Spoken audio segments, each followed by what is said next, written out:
Welcome to the Explainer. Today, we're jumping straight into a truly fascinating system within the Immortal Realm shard called the Register of Honors. You know that feeling in an MMO where you grind out this massive, epic achievement only for it to end up completely buried in some menu that literally no one else will ever see? Yeah, well, the Immortal Realm handles recognition completely differently.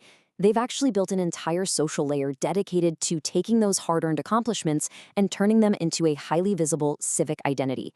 So it's not just about tracking what you've done, it's about showcasing exactly who you are in the world. Okay, so here's our roadmap for today. We're going to break down exactly how the system works from top to bottom. We'll start with building civic identity, then we'll look at the 7 title categories, how you go about unlocking and activating honors, a deep dive into the public ledger system, and finally, choosing your playstyle path. Let's get right into it. Section 1. Building your civic identity. We really need to start by looking at the core philosophy here, because understanding exactly why this system exists makes the how so much more impactful. The fundamental difference at the heart of the shard's design is this. Think of standard achievements as your own private checklist. They're personal milestones, they usually track exactly what you've done, and maybe they hand out a token reward. But the Register of Honors, that is your public honorific. It's a single, concise identifier that travels everywhere with your character. Now sure, these two things overlap. An achievement might unlock a title, or you might earn a title completely independently. But they serve very different purposes. One is just for your eyes, while the other broadcasts what you've built to the entire server. There's a phenomenal guiding principle behind all of this. The title is a record, not a commodity. Basically, what this means in practice is that titles are strictly character-bound.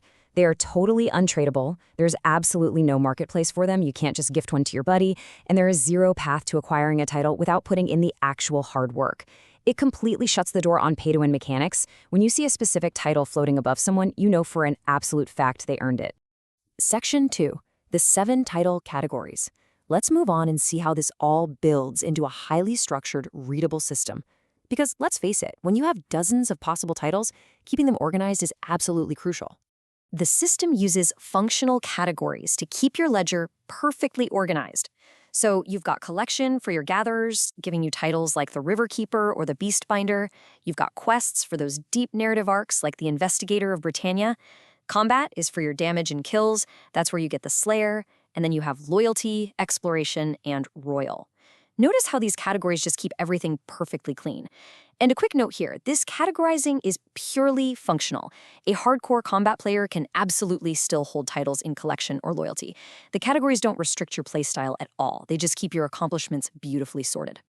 Now, what's really interesting here is that there's actually a sneaky 7th category, a totally hidden category. It's this earned but invisible grouping used exclusively for special, totally unique title grants. It just adds this fantastic layer of mystery to the shard, right? Knowing there are these rare recognitions out there that refuse to fit neatly into the standard boxes. Section 3. Unlocking and activating honors. So, the million-dollar question, how do you actually earn and display these things? Let's get into the nuts and bolts of the mechanic.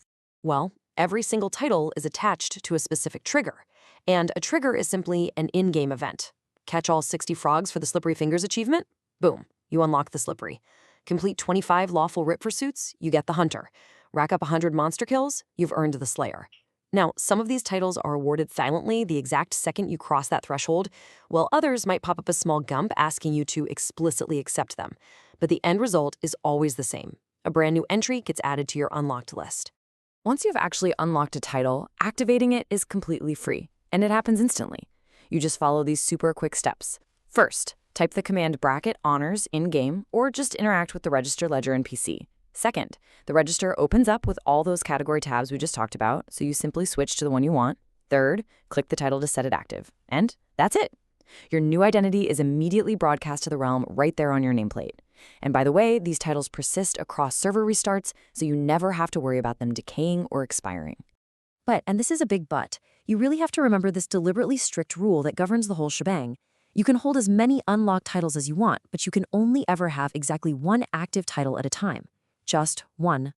So, why only one? Well, this design choice actively stops visual noise dead in its tracks. We all know that dreaded MMO title spam, right? Where characters are walking around with literal paragraphs of text floating over their heads. Since the shard's social layer completely relies on people actually reading each other's identifiers, a stacked list of 5 titles would just turn into visual garbage. Plus, it stops that weird hierarchy where everyone feels pressured to wear the meta stack of titles. Keeping it to one forces players to make a very meaningful choice about their public identity. Section 4, the public ledger system. Let's look at how you actually view your own titles, and just as importantly, the titles of everyone else around you. This is where the social element really comes alive.